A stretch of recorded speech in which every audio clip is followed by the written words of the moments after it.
Welcome to my new vlog. I hope so आप सब अच्छे होंगे और मैं भी अच्छी हूँ।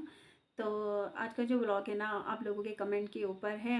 तो बहुत से कमेंट ऐसे हैं जो अच्छे नहीं लगते या फिर मतलब जो जिनकी मतलब गेस्ट टीचर में जॉब लगी है ना, और जो काउंसलिंग ले जा रहे हैं, तो कहीं ना कहीं अगर वो ऐसे कमेंट पढ़ते हैं तो उनके मन में ना बहुत सारी चीज़ें रह जाती हैं कि हम ये करें या ना करें। तो ऐसा चलता है। तो चलो आज डिस्कस करते हैं इन सारी बातों के ऊपर।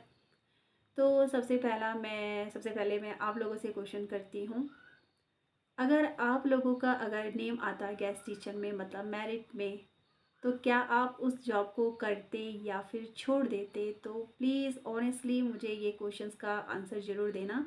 क्योंकि देखो, मैं जब यहाँ पे मैं जॉब मतलब मेरी जब काउंसलिंग हो गई थी ना, तो उसके बाद भी मेरे मन में मतलब मैं खुश नहीं थी, रियल में नहीं थी।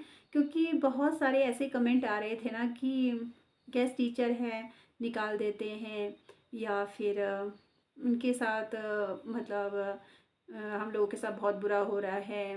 और दुर्गम क्षेत्र, देखो दुर्गम में तो भेजते हैं, ये चाहे परमानेंट वाले हो चाहे गेस्ट टीचर हो। और ऐसे बहुत सारे कमेंट आ रहे थे कि और कि हम दलदल में फंस चुके हैं, गेस्ट टीचर वाले दलदल में फंसे हुए हैं, गवर्नमेंट हमारे साथ एक सही मतलब निर्णय नहीं ले रही है कि और हमारे जो पद हैं वो रिक्त माने जाते हैं, और कभी भी परमानेंट वाला जब आता है और फिर हमें निकाल दिया जाता है। और ये बात सच भी है।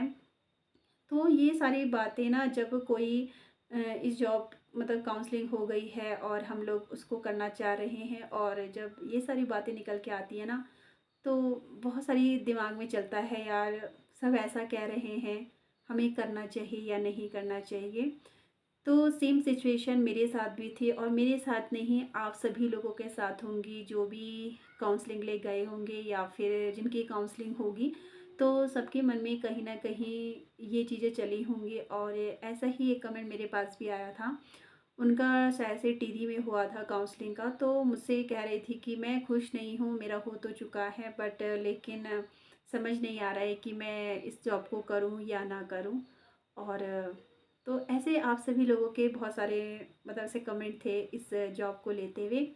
तो मैं आप लोगों से बस यही पूछना चाहूँगी, अगर आप लोगों का अगर मेरिट में नाम आता अगर गेस्ट टीचर की, तो आप क्या करते? आप इसे ज्वाइन करते या फिर क्विट कर देते, छोड़ देते, काउंसलिंग में नहीं जाते?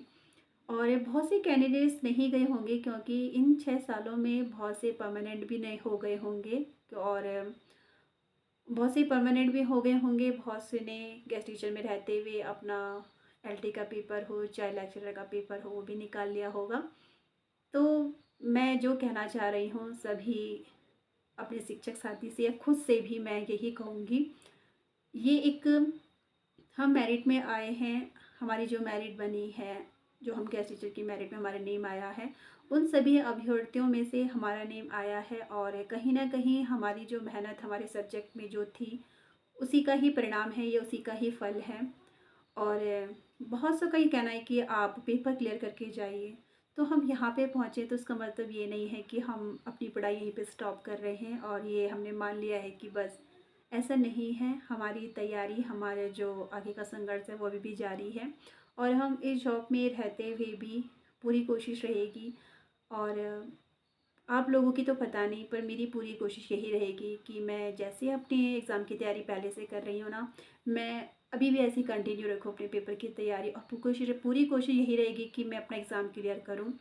क्योंकि देखो, अभी तक मैं अपने गृहस्थ जीवन में थी, शादी हो गई, बेबी हो गया, और ये सभी चीज़ें जो भी हाउसवाइफ हैं वो समझ सकती हैं। हम लोगों के लिए बहुत मुश्किल हो जाता है किसी भी एग्ज़ाम के लिए बैठना या फिर उसकी प्रिपरेशन करना। अगर हम गृहस्थ वाले हैं तो अलग से पढ़ाई के लिए समय निकालना इट्स वेरी डिफ़िकल्ट, सभी के लिए है, सिर्फ मेरे लिए नहीं, सभी हाउसवाइफ के लिए है। और पर लेकिन अब जब एक राह बना ली है, एक जो ठान लिया है कि करना है चाहे फिर कुछ भी हो, और जब अब जॉब में रहते हुए वही जॉब जो हम चाहते हैं, वही जॉब जो हम चाहते हैं, जिसके लिए हम दिन रात एक कर रहे हैं, पर हमें ये पता है कि हम परमानेंट नहीं हैं। और लगता है थोड़ा अजीब कि हम परमानेंट नहीं हैं, बट इतना है कि हम इस जॉब पे रहते हुए उस सपने को जो हम पूरा करने जा रहे हैं उसको जी रहे हैं कि हाँ, जब हम एक परमानेंट होके आएँगे तो वो बात ही अलग होगी। और तो वो सब चीज़ अलग होगा। पर लेकिन उसके लिए सिर्फ़ ये कह देना कि हम गेस्ट टीचर में हैं और खुद से हमें कोशिश करते रहना चाहिए। हम गेस्ट टीचर में आ तो गए हैं, हमें एक मौका मिला, एक अपॉर्चुनिटी मिली है। और जहाँ तक मैं ये कहूँगी कि हम टीचर्स हैं और जिस तरीके से उत्तराखंड में विद्यालयों में जहाँ शिक्षकों की कमी है और जहाँ बच्चों के अंदर मैथ्स, चाहे कोई भी सब्जेक्ट हो, जैसे बच्चा मैथ्स और फिजिक्स, केमिस्ट्री, जो साइंस वाले बच्चे होते हैं वो ये सब्जेक्ट नहीं लेते हैं क्योंकि खुद से नहीं पढ़ सकते। और ऐसे क्षेत्र में ट्यूशन्स की भी कमी होती है, तो वो इन सब्जेक्टों से दूर जाते हैं और वो वैसे सब्जेक्ट चूज़ कर लेते हैं जो वो खुद से पढ़ सकते हैं। मेरा यही मानना है, वो खुद से तो वो ऐसे सब्जेक्ट ज़्यादा चूज़ करते हैं क्योंकि जिस भी स्कूल जो स्कूल में मैं पढ़ा रही हूँ, तो वहाँ भी मुझे साइंस साइड वाले बच्चे कम दिखे। और शायद से यही कारण है क्योंकि वहाँ शिक्षकों की कमी थी। उन्हें कहीं न कहीं डर था कि हमारा रिज़ल्ट ख़राब ना हो जाए।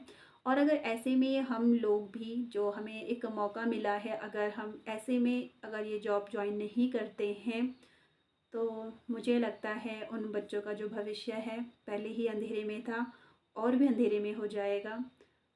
हमारा काम है बच्चों को शिक्षित करना। और एक शिक्षक सिर्फ़ यही सोच के चलेगा कि अगर परमानेंट होंगे तो ही जाएँगे, अगर गेस्ट टीचर में है तो नहीं।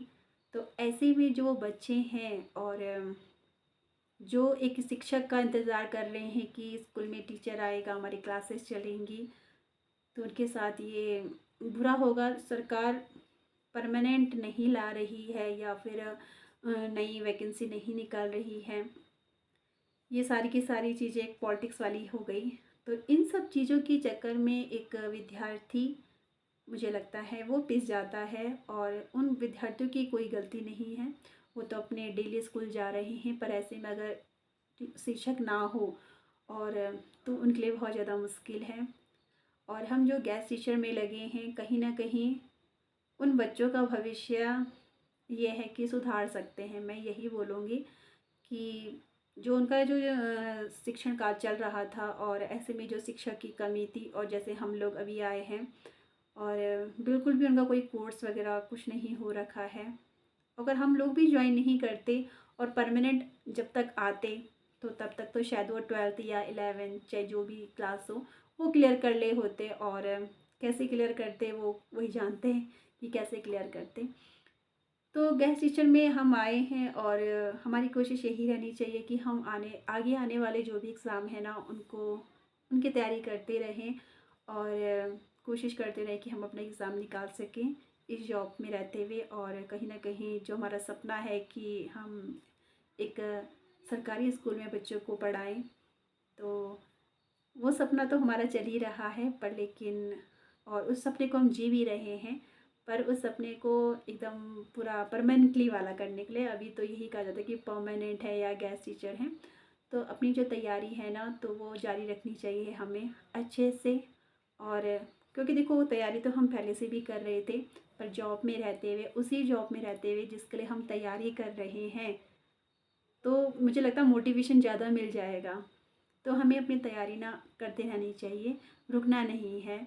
और जिनकी भी काउंसलिंग हुई है और जिनके भी मन में डाउट्स हैं, तो वो सारे डाउट्स क्लियर कर दो अपने आप। काउंसलिंग करिए, अपनी ज्वाइन करिए और अपनी तैयारी करते रहिए। किसने मना किया है कि तैयारी मत करो? आप तैयारी करते रहिए, तैयारी करने के लिए तो किसी ने मना नहीं किया। आप अपनी तैयारी करते रहो और आई होप आप परमानेंट होके आ जाओ। तो मैं तो यही चाहूँगी कि अपनी तैयारी आप सभी जो भी गेस्ट टीचर में हैं, और तैयारी तो करते रहना चाहिए। और मेरी भी यही कोशिश है कि मैं भी अपना जो, पहले भी मैं लेक्चरर की तैयारी कर रही थी और अभी भी मैं उसी पे फोकस कर रही हूँ। और रिज़ल्ट जैसा भी रहेगा वो एक्सेप्टेबल होगा, चाहे निकले या ना निकले। कोशिश हमेशा करते रहना चाहिए। कहते हैं कि अम, अ, वो एक बार क्या कहते हैं, मैं भूल भी जाती हूँ बीच बीच में, कोशिश करने वालों की कभी हार नहीं होती। तो हमेशा कोशिश करते रहना चाहिए। तो ये था मेरा आज का, आपको जैसे भी लगा होगा ये वीडियो, आई होप अच्छा लगा होगा तो वीडियो को लाइक कमेंट शेयर ज़रूर कीजिएगा। तो फिर मिलते हैं नेक्स्ट व्लॉग में। Bye bye to everyone.